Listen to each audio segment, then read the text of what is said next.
What's going on, guys? This is Eli Robinson here with Guardian Games Indie, coming at you with another fantastic deck profile from the NAWCQ. I'm here with Billy White Jr. And Billy, what did you do? I placed 87th. I bubbled at the NAWCQ playing Salamangreat. Awesome. We're going to jump right into the deck profile, and then we'll talk about your weekend a little bit more. Okay. So, to start off, I played Salamangreat. So, I played 3 of those. Not that one. 3 of those and 3 of this. I know people were cutting this down to 2, but it's just one of the ones that you want to open. This is all the level 3s, just to be able to make Stalio to get to your level 4s.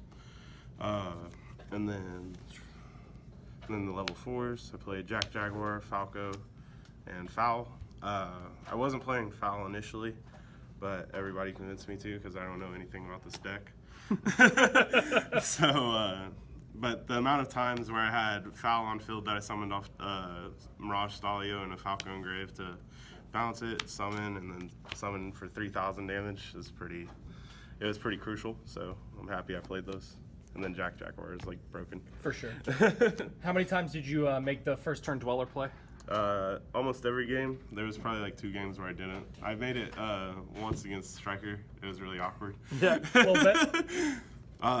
And then for my other one of monsters, I played 1 Debug and 1 Flame Buffalo. Debug, you just want to, if you open it, it's great because it's the one card like everything. And then Buffalo, I only wanted to play 1 because if you see it and you resolve it, you know you're not going to see any more. And then if you don't see it, you're fine. Gotcha. It's just a draw. And going second against Thunderboards, you can draw instead of searching. So that's all for the Salamangreat monsters. I played 11 hand traps. I played 3 Phantasme, which is not a real hand trap, but it gets you to your hand traps. Fake hand trap.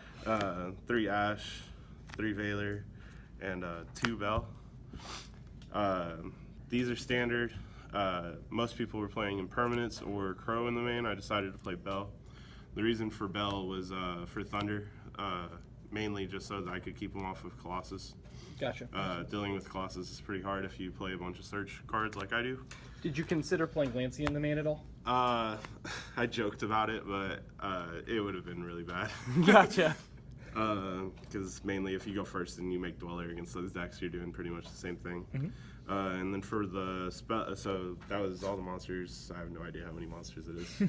It's a lot. But for the spells, the 1-0s, Sanctuary to search off Phalanx will, because it's just a good spell. It can be an extender. It can help you go for games. Summon back a Link 2 to be able to make a Heat Leo. And then Sanctuary, because this card's good. You search it off the Phalanx, yeah. baby. Free +1s are cool. And then I played 2 Twin, 3 Called By. These are just generic spells that are good. These make sure that your plays go through to make sure that you end on your first turn Dweller. And then these are for mainly Orcus to get rid of their Fog Blades if they decide to set Babel instead of Crescendo. Did you ever run into any Mystic Mine this weekend and ever want more spell and trap removal in the main? I didn't play any Mystic Mine burn decks. I played against 2 Striker decks. So Twin was like... Gotcha. Already good in that match. Yeah. And then for my searchers, I played 3 Silent Mining and 3 Circle. I don't see a lot of people playing 3 Mining, but most it's like 2. But I just wanted to see it. It's a good extender past hand traps. And then Circle is obviously broken because it searches any of your cards. Yeah. And seeing both of these is great because you can just search and then search. And then you just search with Circle, add pitch, opening whatever a you Gazelle or a Spinny, and then you have everything. And then so that's all the spells. And then for the traps, I played the 2 1-0s. People were playing 2 Rage. A teammate was playing 2 Roar also. I decided that I only wanted to play 1 of each because they're searchable. But if you need it, you can open it. But it's just more important to be able to make the first turn Dweller, especially at that event because everybody was playing Orcus or Danger Thunder. Of course. And even in the mirror, making Dwellers more crucial than those traps. And then my 41st card was Imperial Order. Ooh. It didn't help much day 1, but day 2 I played 2 Strikers in a row. One of them I saw this and won a game. It was my draw, one of my 2 draws. And then I 2-0'd a Striker because I opened it game 1 and 2. Fantastic. So it was worth it. Shout out to Hugh for telling me to play it. Let's go ahead and move on to the side deck, and then we'll do extra deck. Perfect. All right, for the side deck, everything's pretty standard besides the last 2 cards. I played 2 Crow, 3 Lancia as my main Orcus hand traps, and then 2 Droll. So basically, Orcus would be these 5 all the time, and then Danger Thunder would be these 5 all the time. Mainly because that does nothing, and then against them. But then my other hand trap was 1 Ogre. I just wanted it for Draco and Pendulums. I didn't play any Draco. I played 1 Pendulum. I didn't see this, sadly. If I would have, it would have made the game much quicker than it already was. A lot easier. The guy went first, game 1, and then I won game 2 and 3 because of my side deck cards. And then I only played 2 Pankratops. This card's great, but I don't see a reason to play 3 when I could play like Ogre or the 3rd Twin, because it does the same thing as these, but if you open multiples of these, it does nothing. It's just how I did it in Striker. Also, I only played 2 of these, and then the 3rd Twin because it's back row decks. And then 2 Super Poly. For the Mirror and Danger Thunder, I played the Violet Chimera and the Starving Unum. Won me the Mirror once. I resolved it against Danger Thunder. I just that matchup's really hard. That deck's really good. And then I played 2 Gozen as my Floodgates to go first. I didn't have a lot of going first cards, so I just wanted to put in something. These were anti-spells. I played in the Giant card on Friday. But I just decided to switch them to Gozens, and I put it in against Orcus going first, and then I put it in against Pendulums, but he Pendulum summoned Apex Avion. Oh. And so it basically it was a jank. It was a jank compulse, which is ironically what they were. Everybody on my team was telling me to play, but I just decided for that, and so that's the side deck. It was neat. And then for the extra, 3 Ojama Blue tokens. Of course. Staple.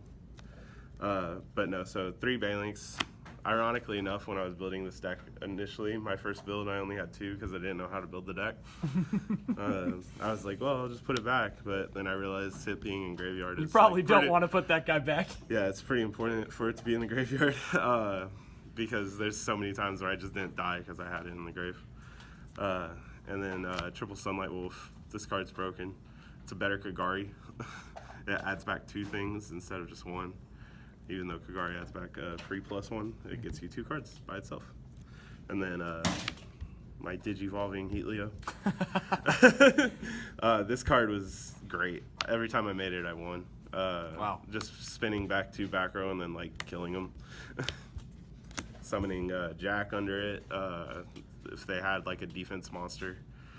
And then I only played 1 Mirage Stalio. I didn't see the reason for a second, mainly because I played the fusions. If I didn't play the fusions, there would probably be a second one in here just because of space being available. But I never needed a second one. Every time I needed it, I just put it back off Jack Jaguar. And ironically enough, someone asked me like, "Oh, your Jack never got stopped?" No. Playing Bell was pretty good because it was just another Called by the Grave. For stuff that stops Jack Jaguar. And then the 2 fusions. Killed somebody once with this, and then Starving Venom just the one time I had it. I did side in Super Poly against the Pendulum matchup. It was fine. I never saw him have 2 darks though. And then MVP Dweller. Oh, of course. Boss monster. The water monster is the boss monster of the fire deck. And then Hida, Phoenix, and Abramax. Hida helps you go into this guy. Phoenix, you can sometimes be able to co-link it. I never got to.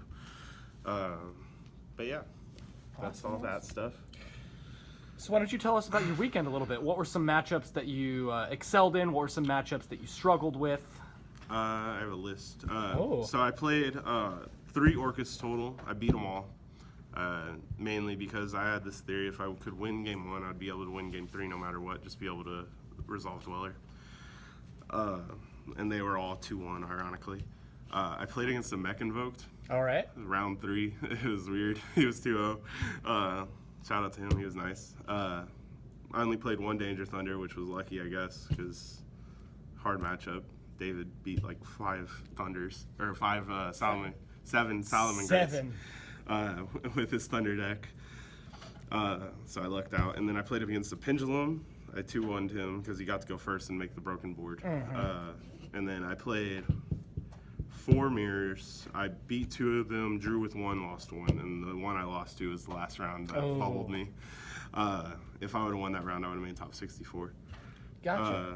And then 2 strikers, and those were easy enough. Drew with 1. So, what changes would you make to the deck past this event if you were to make any? Only thing really would be the side deck cards, the Gozens. I have no idea what they'd be. The other stuff was perfect. Main deck, Bell was pretty much one of my favorite hand traps to see. Yeah. Because either you're resolving a hand trap no matter what, like if you have Ash and Bell and they have called by, you just Bell the called by, and then if it's a crucial enough play, they stop their plays. But yeah, everything was fine. I ended 8-2-2, so that was cool. Perfect. Before we leave, do you have any shout-outs? Shout-outs to the team. Shout-outs to Alex Bradshaw. Yeah. Apparently I'm the Black Panther now. And then this awesome cloth playmat. We have them available at the store. They're $55. So definitely get one of these. I enjoyed playing on it. I like the zones. It helps a lot. Yeah. But yeah. Awesome. Thank you so much, Billy. Congratulations on your accomplishment. We'll see you top the event Shout out next to the year. team if I didn't do that. For sure. I said the team like 5 times. Don't forget to like, comment, and subscribe, guys. We'd love to hear from you. This has been Eli and Billy. Thank you so much for watching. Bye.